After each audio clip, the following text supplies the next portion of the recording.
నమస్కారం ఘంటారావానికి స్వాగతం. ముందుగా ప్రధాన అంశాలు. జీవో నెంబర్ 1 పై సుప్రీం కోర్టుకు రాష్ట్ర ప్రభుత్వం. హైకోర్టు ఇచ్చిన స్టే ఎత్తివేయాలంటూ పిటిషన్.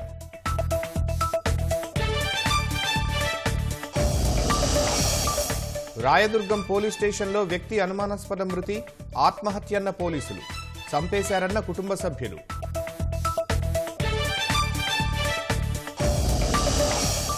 తిరుపతి జిల్లాలో రెచ్చిపోయిన వైకాపా వర్గీయులు, తెదేపా జనసేన మద్దతుదారులపై కర్రలతో దాడులు.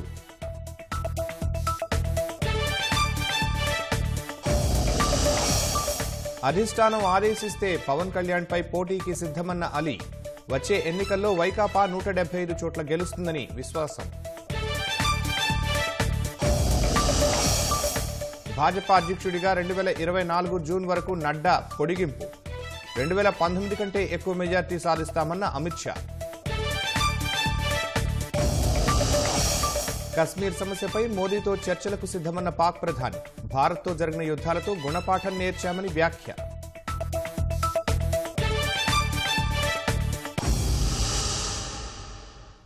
జీవో నెంబర్ 1 పై హైకోర్టు స్టే విధించడంతో రాష్ట్ర ప్రభుత్వం సుప్రీంకోర్టును ఆశ్రయించింది. హైకోర్టు ఇచ్చిన స్టేను సుప్రీంకోర్టులో సవాల్ చేసింది. రోడ్ షోలు, సభలపై ఆంక్షలు విధిస్తూ రాష్ట్ర ప్రభుత్వం జీవో నెంబర్ 1 తెచ్చింది. ఆ జీవోను వ్యతిరేకిస్తూ సిపిఐ రాష్ట్ర కార్యదర్శి రామకృష్ణ హైకోర్టులో పిటిషన్ వేశారు. ఈ నెల 23 వరకు జీవోను నిలిపివేస్తూ హైకోర్టు స్టే విధించింది. అనంతపురం జిల్లా రాయదుర్గం పోలీస్ స్టేషన్లో వ్యక్తి అనుమానాస్పద స్థితిలో మృతి చెందడం కలకలం రేపింది. గొర్రెల చోరీకి యత్నించారని ఇద్దరిని అరెస్టు చేయగా వారిలో ఒకరు ఫ్యాన్కు ఉరేసుకుని చనిపోయారు. పోలీసులే కొట్టి చంపారని మృతుడి కుటుంబ సభ్యులు ఆరోపించారు. నిర్లక్ష్యంగా వ్యవహరించారంటూ సీఐతో పాటు 2 కానిస్టేబుళ్లు, ఓ హోంగార్డును సస్పెండ్ చేసిన జిల్లా ఎస్పీ ఫకీరప్ప ఈ ఘటనపై విచారణకు ఆదేశించారు. సోమవారం ఉదయం అనంతపురం జిల్లా రాయదుర్గంలోని పైతోట ప్రాంతంలో గొర్రెల చోరీకి యత్నించిన ఇద్దరిని పట్టుకున్న స్థానికులు చితకబాది పోలీసులకు అప్పగించారు. నిందితుల్ని ఆత్మకూరు మండలం సనప గ్రామానికి చెందినవారుగా గుర్తించిన పోలీసులు రాయదుర్గం పోలీస్ స్టేషన్కు తరలించారు. వీరిద్దరిలో ఆంజనేయులు అనే వ్యక్తి అర్ధరాత్రి అనుమానాస్పద స్థితిలో మరణించారు. ఫ్యాన్కు ఉరేసుకుని ఆత్మహత్య చేసుకున్నారని పోలీసులు చెబుతున్నారు. శవ పరీక్ష కోసం మృతదేహాన్ని గుట్టుగా ఆస్పత్రికి తరలించడంపై అనుమానాలు వ్యక్తమయ్యాయి. పోలీసులే కొట్టి చంపారని మృతుడి కుటుంబ సభ్యులు ఆరోపిస్తున్నారు. ఈ ఘటనపై జిల్లా ఎస్పీ ఫకీరప్ప ఆగ్రహం వ్యక్తం చేశారు. రాయదుర్గం పోలీస్ స్టేషన్కు వెళ్లిన ఆయన బ్యారెక్లో ఉండాల్సిన నిందితులను కంప్యూటర్ గదిలో ఎందుకు ఉంచారని ప్రశ్నించారు. సీఐ, 2 కానిస్టేబుళ్లు, ఓ హోంగార్డును సస్పెండ్ చేసి ఘటనపై మెజిస్టీరియల్ విచారణకు ఆదేశించారు. Kalyanadurgam RDO Nishanth Reddy, Anantapuram in charge DSP Mahaboob బాషాను విచారణాధికారులుగా నియమించారు. ఈ రామాంజనం అనే వ్యక్తి కంప్యూటర్ రూమ్లో ఉన్న ఫ్యాన్కి ఆయన వేసుకున్న లుంగితో హ్యాంగింగ్ చేసుకొని ఉరి వేసుకొని చచ్చిపోవడం జరిగింది. సో దీంట్లో క్లియర్గా ఆఫీసర్స్ నెగ్లిజెన్స్ అనేది కనిపిస్తుంది. ఎందుకంటే పోలీస్ స్టేషన్స్లో కస్టడీలో ఉన్న ముద్దాయిల్ని లాకప్లో పెట్టాలి తప్ప కంప్యూటర్ రూమ్ కానీ వేరే రూమ్లో పెట్టడానికి లేదు. తర్వాత ప్రాపర్గా పోలీసు సర్వేలెన్స్లో ఉండాలి. సో నెగ్లిజెన్స్ కనిపించడం వల్ల police station SHO police station సిఐని, తర్వాత 2 నైట్ టైం డ్యూటీలో ఉన్న 2 కానిస్టేబుల్ మరియు 1 హోంగార్డ్స్ని ఆఫీసర్స్ రిపోర్ట్ మీదుగా సస్పెండ్ చేయడం జరిగింది. మృతుడి కుటుంబ సభ్యులను సనప గ్రామం నుంచి రాయదుర్గం తీసుకొచ్చిన పోలీసులు ఆంజనేయులు మృతదేహాన్ని చూపించిన తరువాత వారు మీడియా కంటపడకుండా ప్రత్యేక గదిలో ఉంచారు. రాయదుర్గం ప్రభుత్వ వైద్యశాలలో శవ పరీక్ష నిర్వహించాక మృతదేహాన్ని కుటుంబ సభ్యులకు అప్పగించారు. ఒంటిపై దెబ్బలేవీ లేవని ఫోరెన్సిక్ నిపుణులు తెలిపారు. రాయదుర్గం పోలీసులు కేసు నమోదు చేసుకుని దర్యాప్తు చేస్తున్నారు. ఎడమ తొడ దగ్గర అండ్ ఎడమ కాలు దగ్గర ప్రీవియస్గా ముందే ఒక 5 to 10 years బ్యాకే జరిగిన కొన్ని ఇంజరీస్ ఉన్నాయి.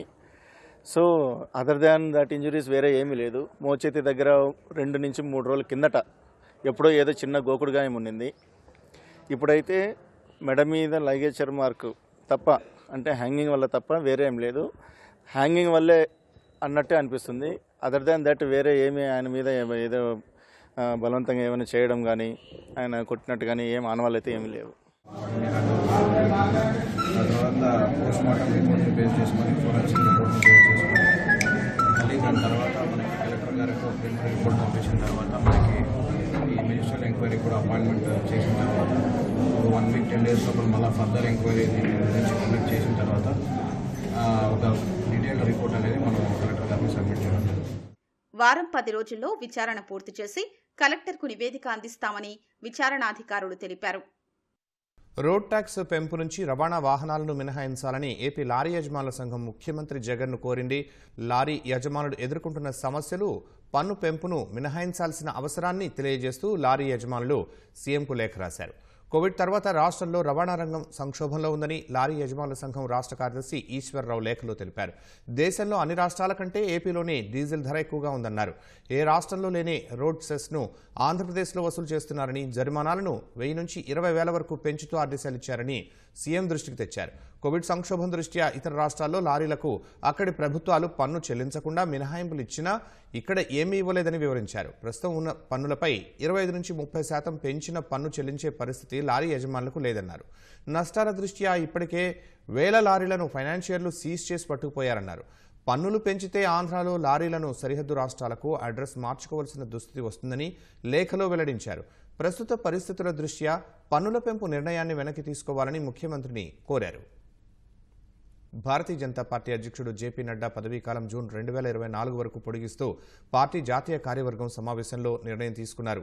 ప్రధాని నరేంద్ర మోదీ, జేపీ నడ్డా సారథ్యంలో పార్టీ 2024 ఎన్నికల్లో 2019 కంటే ఎక్కువ మెజార్టీ సాధించనుందని కేంద్ర హోంశాఖ మంత్రి అమిత్ షా ధీమా వ్యక్తం చేశారు.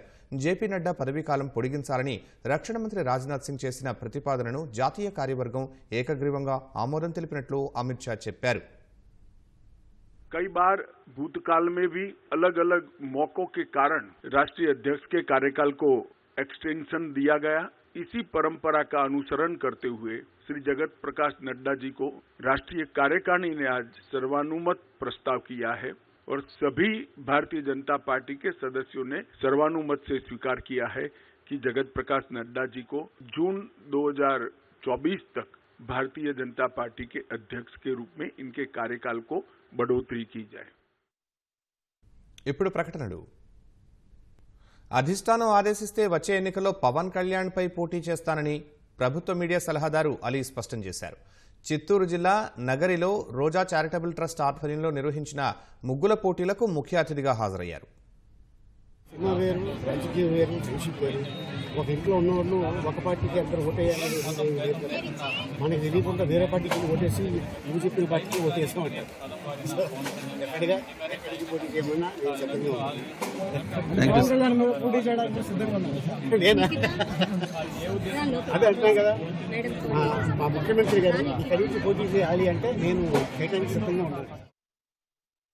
నీతి నిజాయితీ ఉన్న వాళ్లకి విజయవాడ పశ్చిమ టికెట్ ఇస్తే గెలవడం ఖాయమని ఎంపీ కేశినేని నాని అన్నారు. 2014-2019 సార్వత్రిక ఎన్నికల్లో ఎమ్మెల్యే అభ్యర్థి కంటే తనకు ఎక్కువ ఓట్లు వచ్చాయని గుర్తు చేశారు. విజయవాడ పశ్చిమ నియోజకవర్గం నుంచి కేశినేని నాని సమక్షంలో పలువురు వైకాపా కార్యకర్తలు తెలుగుదేశంలో చేరిన సందర్భంగా ఆయన మాట్లాడారు. రాబోయే రోజుల్లో మరింత మంది పార్టీలో చేరతారని స్పష్టం చేశారు. ముఖ్యంగా మీరు చూస్తే రాష్ట్రంలో విజయవాడ వెస్ట్ ఒక రాజకీయ భవిష్యత్తు తెలిపేటువంటి నియోజకవర్గం. ఎందుకంటే అన్ని కులాలు, అన్ని మతాలు, నేను రాజకీయ సంగమం అంటాను. నేను విజయవాడ వెస్ట్ నియోజకవర్గాన్ని చాలా తెలివిగా ఆలోచించిన ప్రజలు అక్కడ ఓటర్లు ముఖ్యంగా ఎమ్మెల్యే ఏంటి, ఎంపీ ఏంటి, ఎవరికి మా ఓటు వేయాలనే దాని మీద క్లారిటీ ఉంది అక్కడ. ఏ వ్యక్తిని చూసి ఓటు తప్పు. అటువంటి నియోజకవర్గంలో మరి నిజంగా కూడా ఎన్నికల భవిష్యత్తుని, ఎన్నికల రిజల్ట్ తెలిసేటువంటి నియోజకవర్గం విజయవాడ వెస్ట్ గెలిచిందంటే నాకు తెలిసి డెఫినెట్ గా ఆ పార్టీ రూలింగ్ లోకి వస్తుందని నాకు ఇష్టం. అట్లా అన్ని యూనియన్ నుంచి కూడా రాబోయే ఫ్యూచర్ లో ఉంటాయి, పార్టీలోకి చేరికలు ఉంటాయి. అట్లాగే ఇంకోటి కూడా చెప్తున్నా, ఈసారి విజయవాడ వెస్ట్ నియోజకవర్గం 25,000తో టీడీపీ గెలవబోతాం. ఈసారి 25,000 సరైన అభ్యర్థిని, నీతి నిజాయితీ క్యారెక్టర్ కలిగి పార్టీ శ్రేణులకి ఆమోదయోగ్యమైనటువంటి అభ్యర్థి ఉంటే 25,000తో టీడీపీ గెలుస్తుంది. టీడీపీ విజయవాడ వెస్ట్ గెలుస్తుందని చెప్పి ఈ సందర్భంగా తెలియజేస్తూ కృష్ణ. రాష్ట్రంలో మహిళల భద్రత గాల్లో దీపంలా మారిందని తెలుగు మహిళా రాష్ట్ర అధ్యక్షురాలు వంగలపూడి అనిత ధ్వజమెత్తారు. అనంతపురం జిల్లాలో గత 16 రోజుల్లో 17 మంది మహిళలు అదృశ్యమైన ఘటనలపై డీజీపీ రాజేంద్రనాథ్ రెడ్డికి ఆమె లేఖ రాశారు. రాష్ట్రంలో శాంతి భద్రతలు పూర్తిగా క్షీణించాయనేందుకు ఈ ఘటనలే నిదర్శనమని ఆగ్రహం వ్యక్తం చేశారు. అదృశ్యమైన మహిళల్ని తక్షణమే వెతికి పట్టుకోవాలని, లేకుంటే తెలుగు మహిళా సంఘం ప్రత్యక్ష కార్యాచరణకు దిగుతుందని హెచ్చరించారు. జగనన్న కాలనీలో ఇళ్ల లబ్ధిదారులకు ప్రభుత్వ వాటాగా 5 లక్షల రూపాయలు ఇవ్వాలని, టిట్కో ఇళ్లను తక్షణమే లబ్ధిదారులకు స్వాధీనం చేయాలని డిమాండ్ చేస్తూ సిపిఐ రాష్ట్ర వ్యాప్త పోరుబాట పట్టింది. గుంటూరు జిల్లా రేవేంద్రపాడులో ఆ పార్టీ రాష్ట్ర కార్యదర్శి రామకృష్ణ పోరుబాటను ప్రారంభించారు. ఇంటి నిర్మాణానికి ప్రభుత్వం ఇచ్చే 1,80,000 ఏమాత్రం సరిపోవడం లేదన్నారు. లబ్ధిదారులకు మేలు జరిగే వరకు సిపిఐ పోరాటం కొనసాగుతుందని స్పష్టం చేశారు. ఇంటి నిర్మాణం చేయాలంటే ఏం చేయాలని ప్రాక్టికల్గా ఆలోచించినందువల్లనే ఇవాళ ఎక్కడా కట్టలేకపోయారు. సాక్షాత్తు పార్లమెంట్లోనే జవాబు చెప్పారు. గత 3 ఏళ్ల కాలంలో ఆంధ్ర రాష్ట్రంలో ప్రభుత్వం కట్టిన ఇళ్ళు ఏంటంటే 5 ఇళ్ళు, ఓన్లీ 5. కాబట్టి దీన్ని బట్టి అర్థమవుతుంది ఏమంటే 1,80,000తో ఎవ్వరు కూడా కట్టుకోవడానికి ముందుకు వచ్చే పరిస్థితి లేదు. ప్రభుత్వమే కడతానని చెప్పింది, ప్రభుత్వం కట్టడం లేదు. ఎందుకంటే కాంట్రాక్టర్ ఎవరు కూడా ముందుకు రావడం లే. కాబట్టి ఇవాళ అధికారులు చెప్తున్నది ఏమంటే మినిమం 7 లక్షల రూపాయలు ఉంటే తప్ప వాళ్ళు ఇల్లు కట్టుకోలేరు అంటున్నారు. అందుకోసం ఏమంటే అన్నామంటే సిమెంటు, ఇసుక ఉచితంగా ఇవ్వండి, 5 లక్షల రూపాయలు చేతికి ఇవ్వండి, అప్పుడు మాత్రమే ఇళ్ల నిర్మాణం పూర్తవుతుంది. కాబట్టి ఆ రకమైన చర్యలు చేపట్టాలని చెప్పి ఇవాళ ఒక పాజిటివ్గా అడుగుతున్నాం. ప్రభుత్వాన్ని ఏదో విమర్శించడానికో ఇబ్బంది పెట్టడానికో మేము ఈ కార్యక్రమాన్ని చేపట్టలేదు. ఇవాళ లక్షలాది మంది పేదవాళ్ళు ఇంటి కోసం ఎదురు చూస్తూ ఉన్నారు. వాళ్ళకి లబ్ధి జరగాలంటే మాత్రం గవర్నమెంట్ ముందుకు రావాలని కోరుతాం.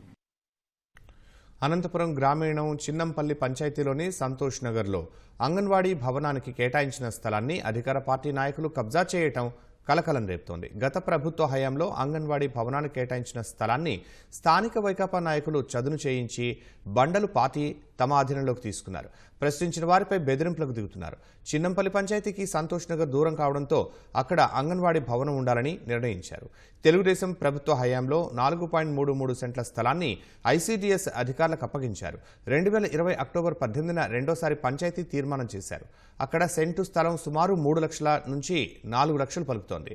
సంతోష్ నగర్కు డి ఫామ్ పట్టాలు ఎక్కువగా ఉండడంతో ప్రభుత్వ స్థలం ఖాళీగా కనిపిస్తే చాలు అధికార పార్టీ నాయకులు బండలు పాతి పెడుతున్నారు. తాజాగా అంగన్వాడీ స్థలాన్ని ఆక్రమించుకున్న వైకాపా నాయకులు అది ఓ మహిళకు సంబంధించిన స్థలమంటూ ఆమెకు అప్పగించారు. వైకాపా నాయకుల అండతో ఆమె బెదిరింపులకు పాల్పడుతున్నారని గ్రామస్తులు తెలిపారు. స్థలాలు అమ్ముకుని వైకాపా నాయకులు సొమ్ములు పంచుకుంటున్నారని స్థానికులు ఆరోపిస్తున్నారు. ప్రకాశం జిల్లా సింగరాయకొండలో వైకాపా నాయకుల భూ కబ్జాలకు అంతే లేకుండా పోతోంది. స్థానిక బాలయోగి స్వామి ఆలయ ఆవరణలో ఉన్న తాగునీటి బావి స్థలాన్ని ఆక్రమించేందుకు వైకాపా నాయకుడు యత్నించారు. బావిని పూడ్చి కబ్జాకు తెరతీశాడు. ఆలయ భూమి ఆక్రమించి ప్రహరీ నిర్మించాడు. దీనిపై తీవ్రంగా మండిపడిన స్థానికులు ఆలయ ఆవరణలో నిర్మించిన ప్రహరీని కూల్చేందుకు యత్నించారు. వీరిపై ఘర్షణకు దిగిన వైకాపా నాయకుడు అట్రాసిటీ కేసు నమోదు చేయించి జైలుకు పంపిస్తానంటూ బెదిరింపులకు దిగాడు. స్థానికులపై దాడికి దిగడంతో వారు పోలీసులకు సమాచారం ఇచ్చారు. ఘటనా స్థలానికి చేరుకున్న పోలీసులు ఇరు వర్గాలను శాంతింపజేశారు. అనంతరం స్థానికులు తహసీల్దార్కు, పంచాయతీ అధికారులకు వినతి పత్రాలు ఇచ్చారు. ఆలయ భూమిని కాపాడడానికి కోరారు. తగు చర్యలు చేపడతామని తహసీల్దార్ హామీ ఇచ్చారు. దావులూరి యాదయ్య అనే వ్యక్తి పంచాయతీ అనుమతులు లేకుండా శాశ్వత భవనం నిర్మించారని, పంచాయతీ కాలువలు, తాగునీటి పైపులు ఉన్న ప్రాంతాన్ని కూడా ఆక్రమించి కట్టడాలు నిర్మించాడని పంచాయతీ కార్యదర్శి శరత్ బాబు చెప్పారు. అతనిపై చర్యలు చేపట్టాలని స్థానికులు డిమాండ్ చేస్తున్నారు.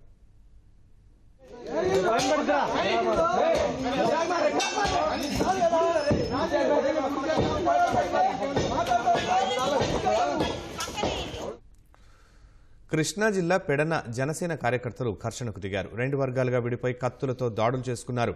పెడన మండలం నడుపూరు గ్రామంలో జనసేన పార్టీ నేత ఎస్వి బాబు, నియోజకవర్గ ఇన్ఛార్జి ఎడ్లపల్లి రామ్ సుధీర్ వర్గీయుల మధ్య ఘర్షణ జరిగింది. దాడిలో గాయపడిన కార్యకర్తలను ఆ పార్టీ నాయకులు ఆసుపత్రికి వెళ్లి పరామర్శించారు. విజయవాడ శివారు గొల్లపూడి 1 సెంటర్లో రేపు ఎన్టీఆర్ వర్ధంతి సందర్భంగా జరగాల్సిన సేవా కార్యక్రమాలను పోలీసుల సాయంతో అడ్డుకోవడంతో ఉద్రిక్తత చోటు చేసుకుంది. ఎన్టీఆర్ వర్ధంతి సందర్భంగా రేపు రాష్ట్ర వ్యాప్తంగా తెలుగుదేశం శ్రేణులు రక్తదానం, ఇతర సేవా కార్యక్రమాలు తలపెట్టారు. గొల్లపూడి 1 సెంటర్లో మాజీ మంత్రి దేవినేని ఉమా పర్యవేక్షణలో జరుగుతున్న సేవా కార్యక్రమాల ఏర్పాట్లను పోలీసులు అడ్డుకున్నారు. పార్టీ కార్యాలయం ఉన్న స్థలం వివాదంలో ఉన్నందున ఎలాంటి కార్యక్రమాలు వద్దని పోలీసు బలగాలతో తహసీల్దార్ అడ్డుకోవడంతో దేవినేని ఉమా పార్టీ శ్రేణులు నిరసన వ్యక్తం చేశారు.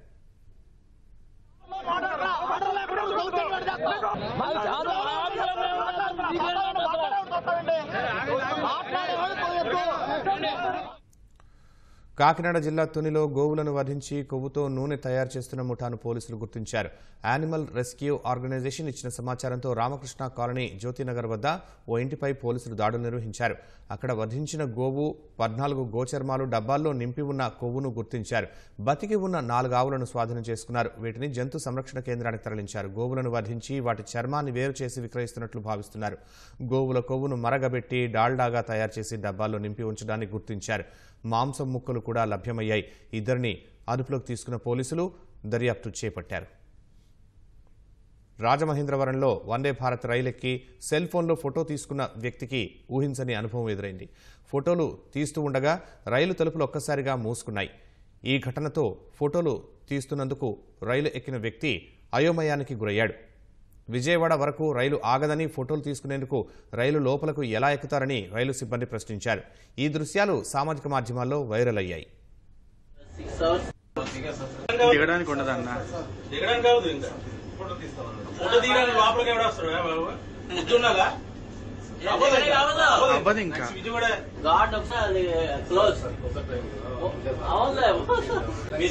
తీసుకోవాలి బస్సు విజయవాడ దగ్గర రావాల్సిందే.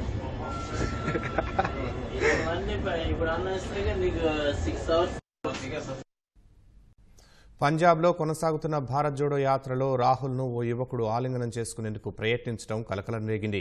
వెంటనే అప్రమత్తమైన పార్టీ కార్యకర్తలు యువకుడిని లాక్కెళ్లారు. ఈ ఉదయం హోషియార్పూర్ జిల్లాలోని తండా నుంచి రాహుల్ భారత్ జోడో యాత్ర మొదలైంది. చలిని సైతం లెక్క చేయకుండా కాంగ్రెస్ శ్రేణులు, స్థానికులు పెద్ద సంఖ్యలో రాహుల్తో కలిసి నడిచారు. పంజాబ్ పీసీసీ అధ్యక్షుడు అమరీందర్ సింగ్ రాజా, మరికొందరు సీనియర్ నేతలు కూడా రాహుల్ యాత్రలో పాల్గొన్నారు. మధ్యప్రదేశ్ ఇండోర్ విమానాశ్రయ సిబ్బంది ఫోటోల పేరిట వెంటపట్టడంతో వారిపై జయా బచ్చన్ ఆగ్రహం వ్యక్తం చేశారు. అంబానీ గ్రూప్నకు చెందిన కోకిలాబెన్ ఆసుపత్రి ప్రారంభోత్సవానికి బచ్చన్ దంపతులు మధ్యప్రదేశ్ ఇండోర్ విమానాశ్రయానికి చేరుకున్న క్రమంలో ఈ ఘటన జరిగింది. ఫోటోలు వద్దని జయా బచ్చన్ వారించినా వినకుండా సెల్ ఫోన్లలో విమానాశ్రయ సిబ్బంది జయా బచ్చన్ చిత్రాలను బంధించారు. ఈ ఘటనతో జయా బచ్చన్ అసహనానికి లోనై సిబ్బంది తీరు పట్ల విస్మయం చెందారు. ఇలాంటి సిబ్బందిని విధుల్లో నుంచి తొలగించాలంటూ ఆగ్రహం వ్యక్తం చేశారు. గతంలోనూ వీఐపీలు నిరాకరించినా ఖాతరు చేయకుండా విమానాశ్రయ సిబ్బంది ఫోటోలు తీసిన ఉదంతాలు అనేకం వెలుగు చూశాయి. ప్రపంచంలోని చాలా దేశాల్లో ఈ ఏడాది మాంద్యం పరిస్థితులు తలెత్తబోతున్నాయంటూ ఐఎంఎఫ్, ప్రపంచ బ్యాంకుల హెచ్చరికల నేపథ్యంలో భారత్ స్పందించింది. ఒకవేళ మాంద్యం పరిస్థితులు తలెత్తితే జూన్ తర్వాత ఉండే అవకాశం ఉందని కేంద్ర సూక్ష్మ, చిన్న, మధ్యతరగతి పరిశ్రమల శాఖ మంత్రి నారాయణ రాణే అంచనా వేశారు. మాంద్యం ప్రభావం పడకుండా ప్రభుత్వం చర్యలు తీసుకుంటోందని మంత్రి స్పష్టం చేశారు. ఇప్పటికే పెద్ద పెద్ద దేశాలు ఆర్థిక మాంద్యం పరిస్థితులు చూస్తున్నాయన్న కేంద్ర పరిశ్రమల మంత్రి ప్రధాని మోదీ సైతం దీనికి సంబంధించి కొన్ని సలహాలు, సూచనలు చేశారని చెప్పారు.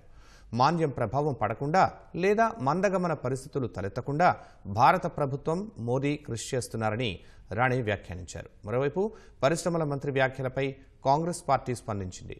రాబోయే 6 నెలల్లో మాంద్యం పరిస్థితులు తలెత్తనున్నట్లు స్వయంగా ఎంఎస్ఎంఈ శాఖ మార్చులే చెప్పారని కాంగ్రెస్ నేత జయరాం రమేష్ విమర్శించారు.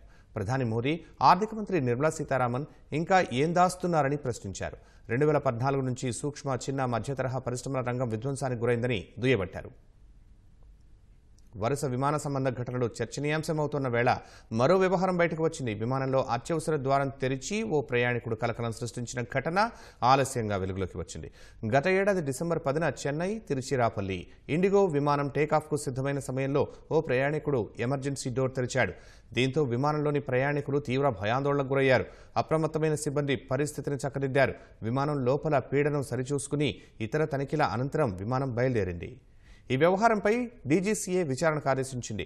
ఎయిర్ ఇండియా విమానంలో ప్రయాణికురాలిపై మూత్ర విసర్జన, భోజనంలో రాళ్లు, మద్యం మత్తులో టాయిలెట్లో పొగ తాగడం, గో ఫస్ట్ విమానం 50 మందిని వదిలిపెట్టి టేకాఫ్ అవ్వడం వంటి ఘటనలు ఇటీవల జరిగాయి. ఇలాంటి చర్యలపై కఠినంగా వ్యవహరించాలని, లేకపోతే విమాన సిబ్బందిపై చర్యలుంటాయని డీజీసీఏ హెచ్చరించింది. భారత్తో జరిగిన 3 యుద్ధాలతో గుణపాఠం నేర్చుకున్నందున పొరుగు దేశంతో శాంతి కోరుకుంటున్నట్లు పాకిస్తాన్ ప్రధాని షహబాజ్ షరీఫ్ తెలిపారు. కశ్మీర్ సహా ఇరు దేశాల మధ్య అపరిష్కృతంగా ఉన్న అన్ని సమస్యలపై భారత ప్రధాని మోదీతో నిజాయితీ చర్చలకు సిద్ధమని చెప్పారు. అయితే కశ్మీర్లో జరుగుతున్న పరిణామాలను ఆపాలని పాక్ ప్రధాని డిమాండ్ చేశారు. చాలా కాలానికి పాకిస్తాన్ నాయకత్వానికి బుద్ధొచ్చినట్లు కనిపిస్తోంది. పాకిస్తాన్ ప్రధాని షెహబాజ్ షరీఫ్ దుబాయ్ మీడియాకు ఇచ్చిన ఇంటర్వ్యూలో చేసిన వ్యాఖ్యలు అందుకు అద్దం పడుతున్నాయి. కశ్మీర్ సహా ఇరు దేశాల మధ్య అపరిష్కృతంగా ఉన్న అన్ని సమస్యల పరిష్కారానికి ప్రధాని మోదీతో నిజాయితీగా చర్చలు జరిపేందుకు సిద్ధమని పాక్ ప్రధాని ప్రకటించారు. భారత్తో జరిగిన యుద్ధాలతో ఎన్నో గుణపాఠాలు నేర్చుకున్నందున తాము పొరుగు దేశంతో శాంతిని కోరుకుంటున్నట్లు తెలిపారు. కశ్మీర్ సహా ఇతర కీలకాంశాల పరిష్కారానికి భారత నాయకత్వం ప్రధాని నరేంద్ర మోదీతో నిజాయితీతో కూడిన చర్చలకు సిద్ధమని షెహబాజ్ షరీఫ్ తెలిపారు.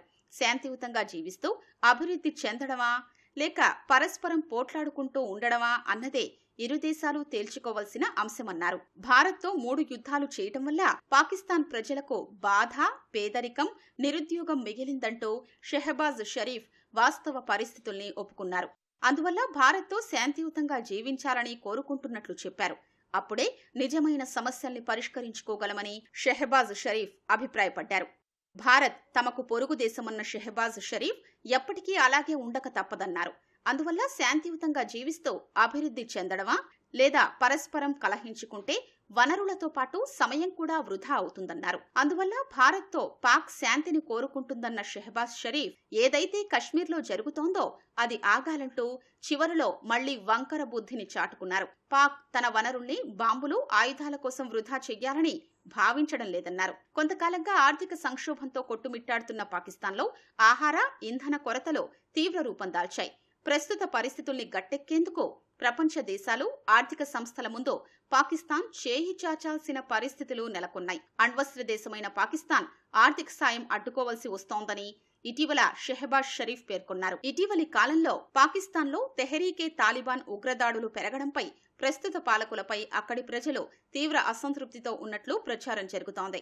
అంతేకాకుండా పాక్ మాజీ ప్రధాని ఇమ్రాన్ ఖాన్ కొంతకాలం నుంచి ప్రధాని నరేంద్ర మోదీపై ప్రశంసలు కురిపిస్తున్న నేపథ్యంలో షెహబాజ్ షరీఫ్ వ్యాఖ్యలు ప్రాధాన్యం సంతరించుకున్నాయి. మొత్తంగా పాకిస్తాన్ రాజకీయ పార్టీలు, ఆ దేశ మీడియా భారత్ను పొగిడేందుకు పోటీ పడుతున్నాయి. చంద్రుడి పరిణామక్రమం గురించి చైనా శాస్త్రవేత్తలు ఆసక్తికర అంశాలు వెల్లడించారు. చంద్రునిపై చిట్ట చివరి అగ్నిపర్వతం 200 కోట్ల ఏళ్ల క్రితం విస్ఫోటనం చెందినట్లు చైనా శాస్త్రవేత్తలు తెలిపారు.